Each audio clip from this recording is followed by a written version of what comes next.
Hi folks, my name is Phil and welcome to Expo Aviation and Grounded, the series which looks at airlines of yesteryear. This episode will take a look at the rise and fall of the infamous Hooters Air. For those who don't know, Hooters is a restaurant, or should I say breastaurant, and is well known for its brand of food and fun in a beach-themed atmosphere. Some could argue that it's delightfully tacky. There's food which is okay, drinks which are hopefully cold, and of course, the Hooters girl. The history of the Hooters restaurant empire could fill an episode of its own, but I'll try and keep this brief.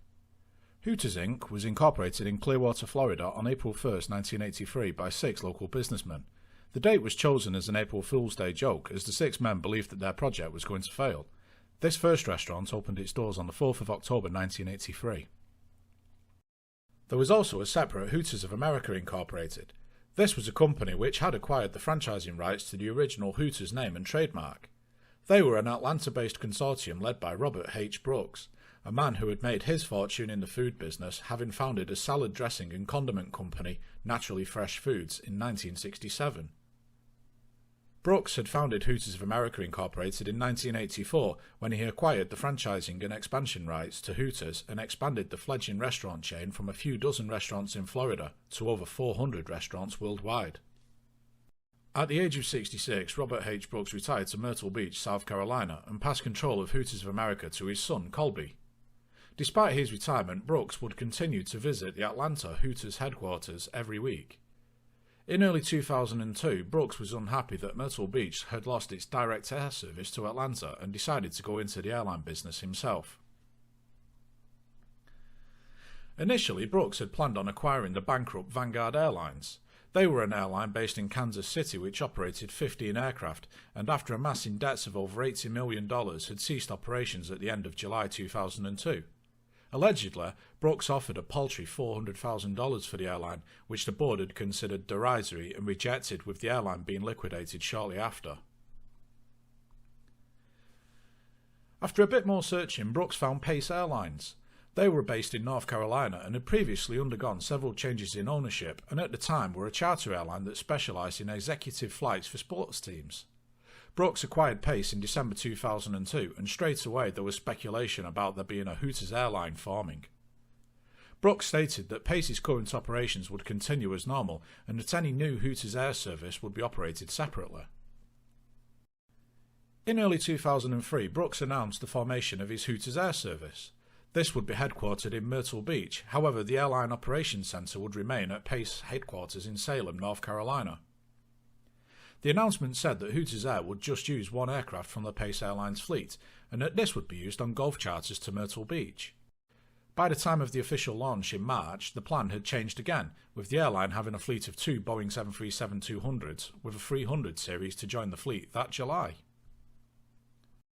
The Hooters Air livery would wear the orange, white and blue livery synonymous with the restaurant, with the company mascot, Hootie The Owl, featuring prominently on the tail. The livery was a variation on that of Pace Airlines, with the colours rejigged, albeit with no Hootie The Owl or any billboard titles. Despite the outside appearance, Hooters Air would be a professional operation. The pilots and flight attendants would be from Pace Airlines, with 2 Hooters girls on each flight to bring the fun back into flying.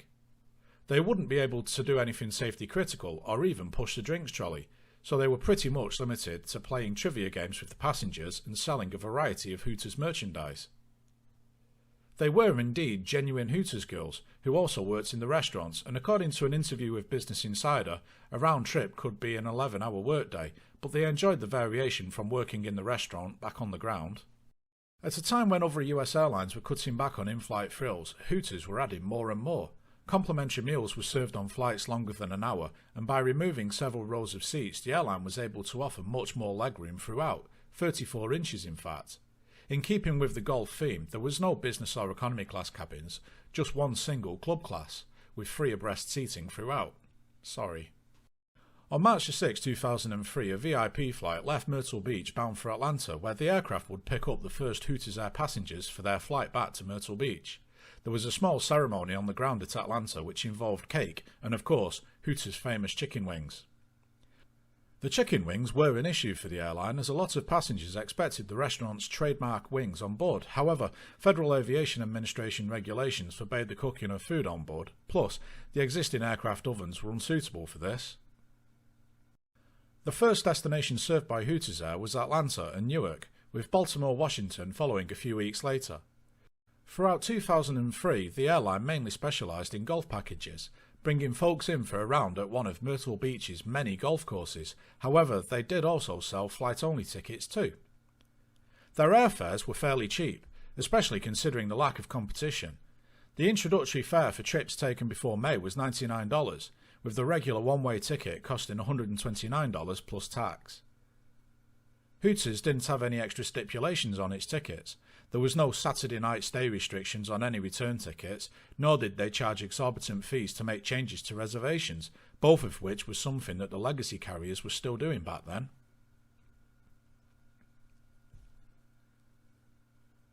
On October the 23rd, Hooters Air announced new services to Fort Myers, Florida and Nassau in the Bahamas.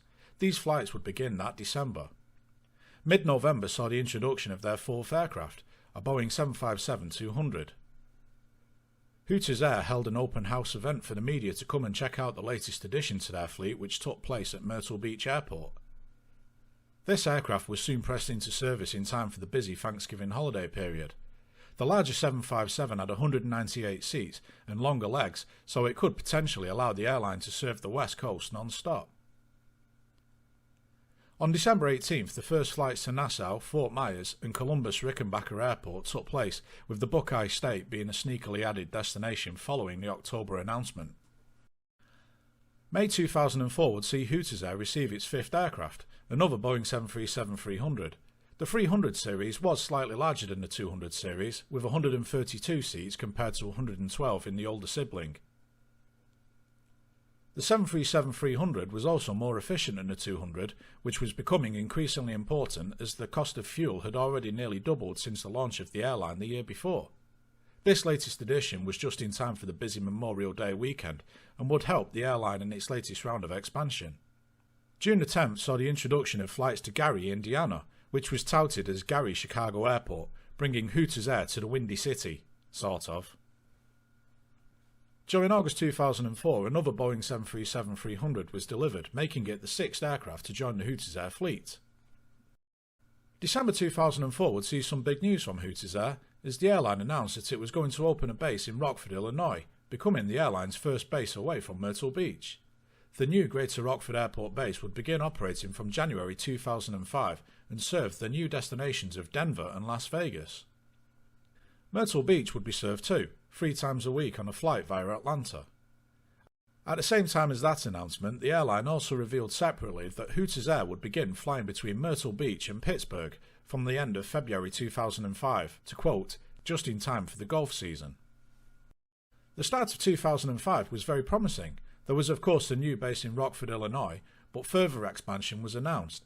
That March, Hooters Air announced the introduction of non-stop flights from Myrtle Beach to Las Vegas and really bigged up the fact that the new Hooters Hotel and Casino Resort in Vegas would be opening in 2006. In April 2005, it was announced that Hooters Air would be expanding into Allentown, Pennsylvania, where the airline was taking over the flying program from Lehigh Valley Air. They were actually an airline within an airline from Pace Airlines.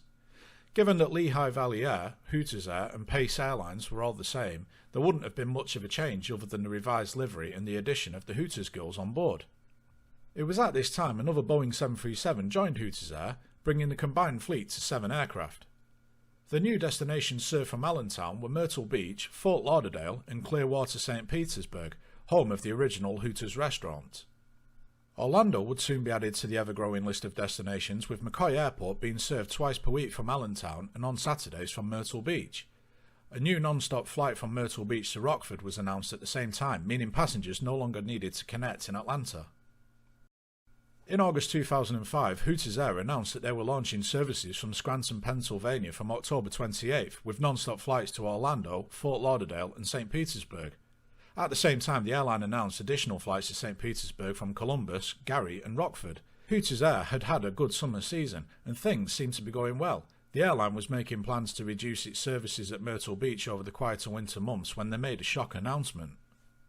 On December the 7th, Hooters Air announced that it was reducing services from Rockford and then terminating operations there from January the 5th. The airline issued a rather tactful press release.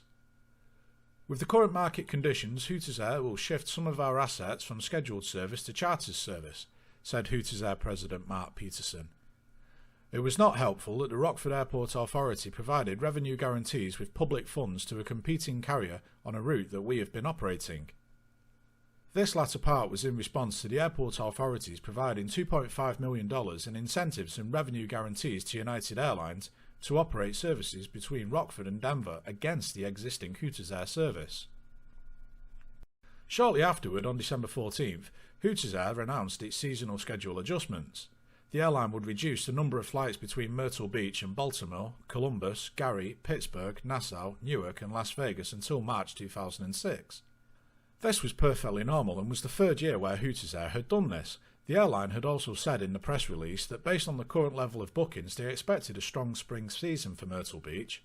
Hooters Air also announced their intention to focus more on charter flights rather than scheduled services. However, things fell apart very quickly when just 5 days later the airline announced that it was suspending flights from both Columbus and Gary, Indiana. The route network had been decimated to the point where both the route map and flight timetables were actually removed from the website. The airline never got its Big Spring relaunch though. Flights to Orlando were axed from March 26th along with Scranton, Pennsylvania, both with very little notice. Hooters Air also announced that from April 17th they would cease to operate scheduled flights, but would continue to offer charter flights. This too fell through, and Hooters Air ceased all operations, with Pace Airlines operating the charter flights itself, bringing the Hooters Air story to a close. So, what went wrong? There were a few things which went wrong for Hooters Air. The first and most important one was the dramatic rise in the cost of jet fuel. When Hooters Air first started flying, jet fuel was around 67 cents per gallon. Come August 2005, it was close to $2.50 a gallon. While the cost of fuel dropped again briefly, it only fell to around $1.70 a gallon, still more than double what it was in 2003. With the large increase in fuel costs, it obliterated Hooters Air's margins. The airline had based their entire pricing structure on fuel costing $1 a gallon. While they had absorbed the increase in costs, it was becoming increasingly hard for the airline to continue to do so. However, Hooters Air had sort of painted itself into a corner. They had marketed themselves as a low-fare airline, so increasing ticket prices wasn't really an option for them. The aircraft in the Hooters Air fleet all had seats with more legroom, so had the airline reconfigured the fleet with denser packed cabins, they would have been able to improve their margins. That was a double-edged sword, however, as their increased legroom was better than what most of the competition offered and was one of the things that helped draw in passengers. To squeeze in more seats might have put some passengers off travelling with Hooters Air. By 2005, this might have been considered a pointless exercise anyway, as passenger numbers had dropped across the network. There had been an increase in competition. Of course, there was United Airlines who were incentivised to compete with Hooters between Rockford and Denver, but there was also the increase in competition from low-fare airlines who were gaining strength as the airline industry began to grow again following the downturn after the September 11th attacks. The larger legacy carriers could also entice repeat travellers by offering frequent flyer rewards, something that Hooters Air was lacking. One other possible reason for the decline in passenger numbers is simply that the novelty had gone. Aside from the livery on the outside and the addition of the Hooters girls, the airline was pretty much the same as any other. The airline's early success could have been attributed to the interest that the airline had generated, believing that the Hooters Air experience would be the same as in their restaurants. Some passengers were unhappy that the in-flight catering was very different to what was offered down on the ground. They expected the restaurant's trademark hot chicken wings or even burgers, but were deeply disappointed to be served pretzels and pigs in blankets. This is unfair on the airline, however, as the convection ovens used on the aircraft are not suitable for cooking anything like chicken wings. Unlike the collapse of many other airlines, as Hooters Air was effectively chartering the services of Pace Airlines, it meant that all of the money for future reservations was held in escrow. This meant that when the flights were cancelled, the money was returned to the customer. It could be argued that had Hooters Air had direct access to this money, they could have used the funds to keep going or even expand. However, it's fair to say that escrow was the best option. That said, Hooters Air did actually do quite a bit of good in its short life. It provided a vital air service for Myrtle Beach and really helped boost the economy of the area. In its heyday, Hooters Air was bringing in between 3,000 and 5,000 people a week into Myrtle Beach. The airline also benefited lots of smaller townships when they served secondary or tertiary airports, which would go on to see regular flights following the departure of Hooters Air. On the whole, it is believed that the Hooters Air operation cost Hooters of America over $40 million. Robert Brooks himself said in a 2006 interview with the Myrtle Beach Sun-Sentinel that the flying industry is in a terrible mess.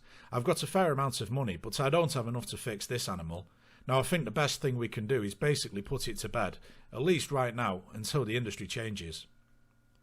Sadly, the worldwide wing commander passed away on July 15, 2006, putting paid to any chance of a Hooters Air revival. In May 2009, Pace Airlines was sold by the Robert Brooks estate to William Rogers. He had signed a promissory note for $9 million for both the airline and assuming $6 million in liabilities. It soon transpired that Rogers in fact didn't have the money to seal the deal, and following 4 harsh months where a number of employees went unpaid, Pace Airlines ceased operations that September. Just a few weeks later, Rogers would be arrested in relation to issues with the employee health insurance premiums and would eventually take a plea deal in April 2013.